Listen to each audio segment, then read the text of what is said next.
ഇവിടെ ഞാൻ ഒറ്റൊരു കാര്യം, നമുക്ക് ഈ ബിസിനസ് നല്ലതാണോ അല്ലയോ എന്നുള്ളൊരു കാര്യത്തെ കുറിച്ച് പറയാൻ വേണ്ടിയിട്ട്, ഇത് ഹയർ സെക്കൻഡറി 1ാം വർഷ പഠന സഹായിയാണ്, കോമേഴ്സിലാണ്. അതിനകത്ത് ബിസിനസ്സിലെ നൂതന പ്രവണതകൾ എന്ന് പറഞ്ഞൊരു പേജ് ഉണ്ട്. അതിനകത്ത് 126ാമത്തെ പേജ്. ഞാനിങ്ങനെ തോമസിന്റെ പുസ്തകങ്ങളൊക്കെ എടുത്ത് വായിക്കുമ്പോൾ ഇങ്ങനെ മോൻ എന്തൊക്കെയാ പഠിക്കുന്നത് ഇങ്ങനെ വായിച്ചു നോക്കിയതാ. അപ്പൊ വായിച്ചു നോക്കിയപ്പോ അതിനകത്ത് ബിസിനസ്സിലെ നൂതന പ്രവണതകൾ എന്നാൽ എന്ത്, എമർജിങ് മോഡ്സ് ഓഫ് ബിസിനസ് എന്നാണ് ആ പാഠത്തിന്റെ പേര്. ഇന്റർനെറ്റിൽ അധിഷ്ഠിതമായതോ അല്ലാത്തതോ ആയ കമ്പ്യൂട്ടർ നെറ്റ്വർക്കുകൾ ഉപയോഗിച്ച് നടത്തുന്ന ബിസിനസ് പ്രവർത്തനങ്ങളെയാണ് ഈ ബിസിനസ്. ഉൽപാദനം, വിതരണം, ഉൽപ്പന്നങ്ങളുടെ വികസനം, സാമ്പത്തിക കാര്യങ്ങൾ തുടങ്ങിയ സമസ്ത മേഖലകളിൽ സ്പർശിക്കുന്ന പ്രവർത്തനങ്ങൾ ഇതിൽ ഉൾപ്പെടുന്നു. നമ്മൾ ചെയ്യുന്ന ബിസിനസിനെ കുറിച്ചാണ് പറയുന്നത്. ഈ ബിസിനസിന്റെ വ്യാപ്തി, സ്കോപ്പ് ഓഫ് ബിസിനസ് എന്താണ്? ബിസിനസ് എന്ന പദത്തോളം തന്നെ വിശാലമാണ് എന്നാ പറയുന്നത്.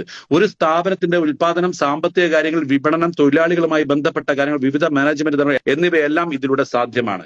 വിവിധ തരം ഈ ബിസിനസ് ഇടപാടുകൾ, varieties of e commerce business, ഈ business transaction, B2B, business to B, അതായത് ബിസിനസ്സുകാർക്ക് കൊടുക്കുന്നത്, B2C, ബിസിനസ്സുകാർ കസ്റ്റമർക്ക് കൊടുക്കുന്നത്. ഇങ്ങനെ ഒരുപാട് കാര്യങ്ങൾ പറഞ്ഞിട്ട് ലാസ്റ്റ് ഒരു കള്ളിയിൽ ഒരു സാധനം എഴുതിയിട്ടുണ്ട്. അതിലെന്താ എഴുതിയെന്നറിയോ?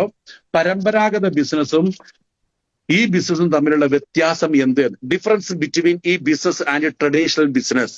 നമ്മൾ എപ്പോഴും പറയുന്ന ഒരു സാധനം, അതില് പരമ്പരാഗത ബിസിനസ്സും ഈ ബിസിനസ്സും തമ്മിലുള്ള വ്യത്യാസം എന്തൊക്കെയാണ്? പരമ്പരാഗത ബിസിനസ് രൂപീകരണം പ്രയാസമാണ്, ഈ ബിസിനസ് രൂപീകരണം എളുപ്പമാണ്. പരമ്പരാഗത ബിസിനസ്സിൽ ഭൗതിക സാന്നിധ്യം ആവശ്യമുണ്ട്, ഭൗതികമായ നമ്മുടെ എപ്പോഴും അവിടെ സാന്നിധ്യം ഉണ്ടാവണം. എന്നാൽ ഈ ബിസിനസ്സിൽ നമ്മുടെ സാന്നിധ്യം ഉണ്ടാവേണ്ട കാര്യമില്ല, ആവശ്യമില്ല. സ്ഥാപീകരണ ചെലവ് കൂടുതലാണ് പരമ്പരാഗത ബിസിനസ്സിൽ. അതായത് നമ്മളൊരു ബിസിനസ് തുടങ്ങാൻ ഭയങ്കര ലക്ഷങ്ങളും കോടികളും ഇൻവെസ്റ്റ് ചെയ്യണമെന്ന്. എന്നാൽ ഇവിടെ നമുക്ക് താരതമ്യേന കുറവാണ്. എന്താണ്? ചെലവില്ല. എന്നാൽ പരമ്പരാഗത ബിസിനസ് ഉൽപാദകരും വിതരണക്കാരും ഉപഭോക്താക്കളുമായി നേരിട്ട് ബന്ധമുണ്ട്. എന്നാൽ ഈ ബിസിനസ് നേരിട്ട് ബന്ധമില്ല. വ്യാപാര പ്രവർത്തനങ്ങൾക്ക് കൂടുതൽ സമയം വേണം ഏതിന്? പരമ്പരാഗത ബിസിനസ്സിന്. എന്നാൽ ഈ ബിസിനസ്സിന് അനുസ്യൂതമായിട്ട് സമയത്തിന്റെ ആവശ്യമില്ല. കാരണം എന്തുകൊണ്ടാ?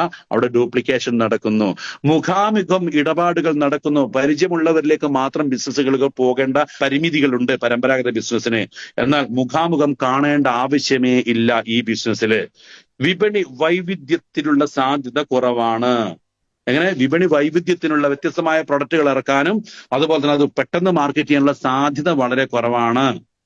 പരസ്യങ്ങളും കാര്യങ്ങളൊക്കെ കൊടുക്കണം, ഒരുപാട് സ്റ്റോക്ക് ചെയ്യണമെന്നുള്ള കാര്യങ്ങൾ. എന്നാൽ ഈ ബിസിനസ്സിൽ കൂടുതൽ സാധ്യതയാണ്.